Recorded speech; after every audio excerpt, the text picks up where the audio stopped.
What's up, guys? Thanks for tuning in to another episode of Addict Cards. I'm Bobby, and I need to go on a rant. So stick around, join me for that, because I'm going to need your feedback. All right, guys, thanks for tuning in to another video, Addict Cards. It's a new channel brought to you by me, Bobby. I'm a novice at collecting cards, and I'm kind of starting something new, getting some feedback from you guys, the fans, on what I'm doing right, what I'm doing wrong. And this is kind of my journey back into card collecting. Now today, I need to vent about something. And I'm sure at the end of this, you guys are probably gonna be like, huh, first time here, huh? You know, like that James Franco meme. But this one really bothered me, because here I am getting back into card collecting, trying to understand the rarity of stuff and, you know, all the ridiculousness of inserts and things like that. But this one really burned me up. So, yeah. So here I go to my local, it's a toy store slash collectible store. And I bought this box of 2024 Leaf Metal Hockey Legends. Now there are 3 autographed cards per box. And I'm like, cool. I was like, maybe we can try to get something cool in here. So I can't remember what this box was, maybe $200, very overpriced.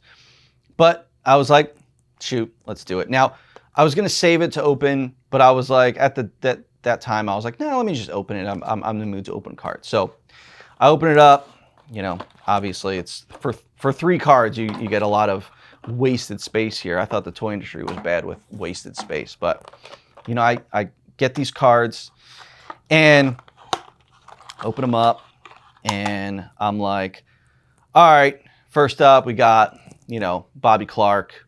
You know, it's cool. It's Bobby Clark. I mean, you know, he's older now, so it's like his signature looks a little weird, you know, but he's older. Same thing with Ric Flair. You see Ric Flair signing stuff, and it looks like an 80-year-old guy signing stuff. So, but it was a 4 of 7. So I was like, all right, cool, not bad. Then I got Giles Gilbert card. This is a 7 of 10. I'm like, okay, not biggest fan here, but I'm like, okay. So 2, I'm just kind of like, okay, this 3rd card better be really, really good to make this box worth it. 3rd card was this, a Glenn Anderson card.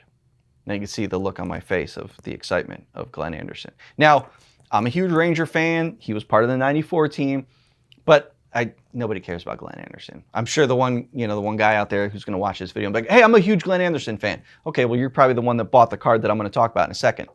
So I look at it and I'm like, all right, cool, Glenn Anderson, you know, autographed card, but it's a 1 of 1.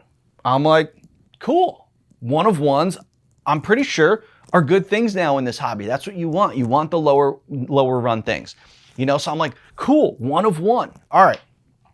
So I said, all right, let me go and see if I can find a value on any other Glenn Anderson 1 of 1 cards. It's like, there's got to be some out there. So go on to eBay, and it looks like I see this exact same card. And I'm like, hold on a second. Now here, I'm going to show you a picture of that card from eBay. So here you go.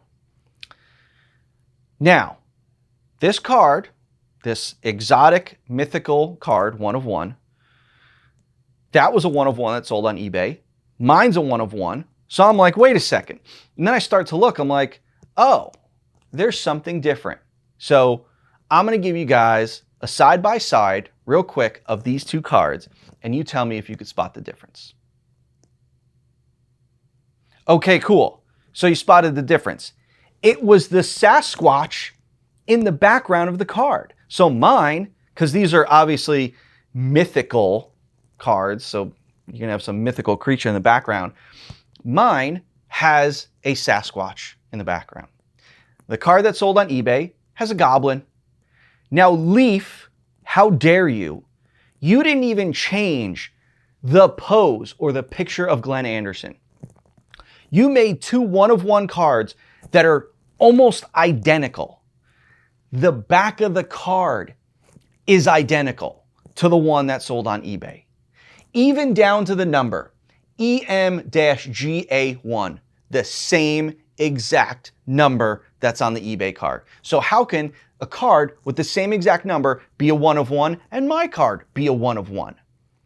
That's really shady, Leaf. Really shady. Now, I'm pretty sure, I think Leaf is, I'm trying to think, I thought Leaf was a subsidiary of Upper Deck, but it is not. Leaf, you are on your own. Okay, good. Because now I'm going to go after you and not Upper Deck.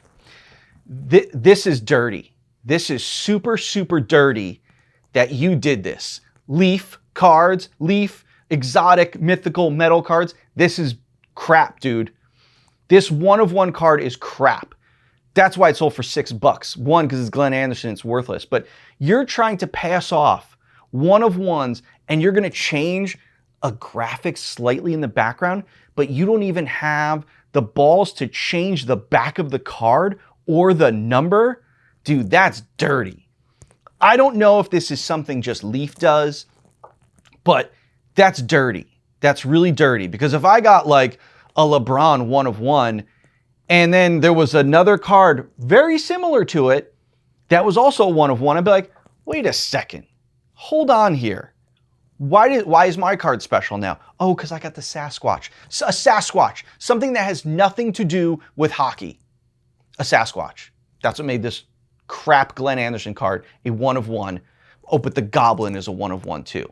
It's like, okay, what are you going to have, a unicorn on one of the other cards and make it a 1 of 1 too? Like, this is ridiculous, Leaf. This is ridiculous.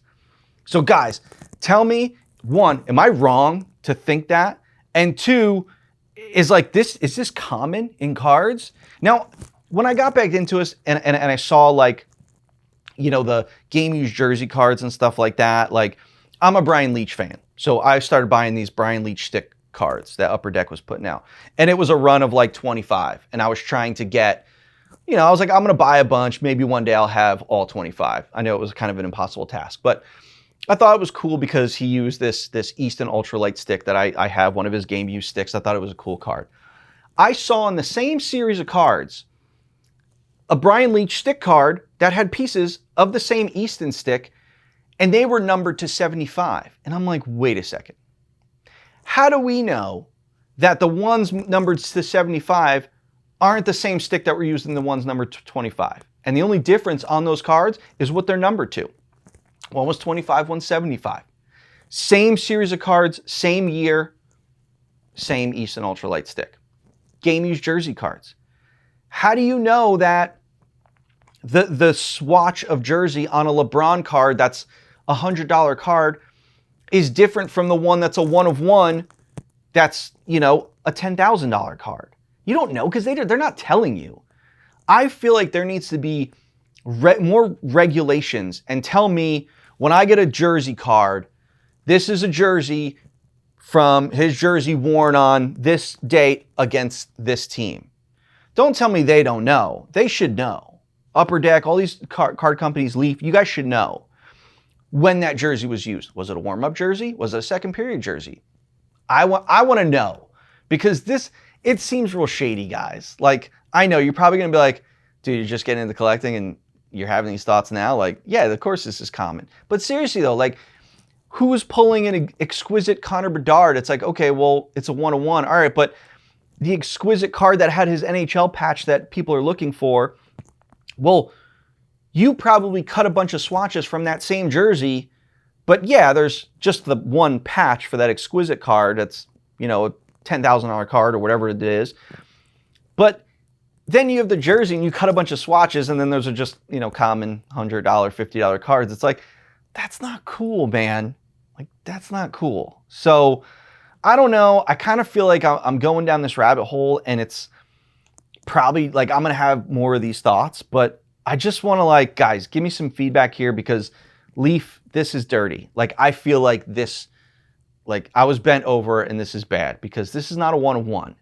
This is a crap 1 of 1 Sasquatch and someone else had a crap 1 of 1 Goblin. So let me know what you guys think. I think it's crap, but yeah, if you could, you know, like, subscribe to the channel. I'm going to be growing this thing. I'm going to be opening up more cards, talking about more cards. And who knows, maybe I'll do another rant like this, or maybe I'll be into it and I'll start understanding it. But thank you guys for watching, and I'll see you on the next one.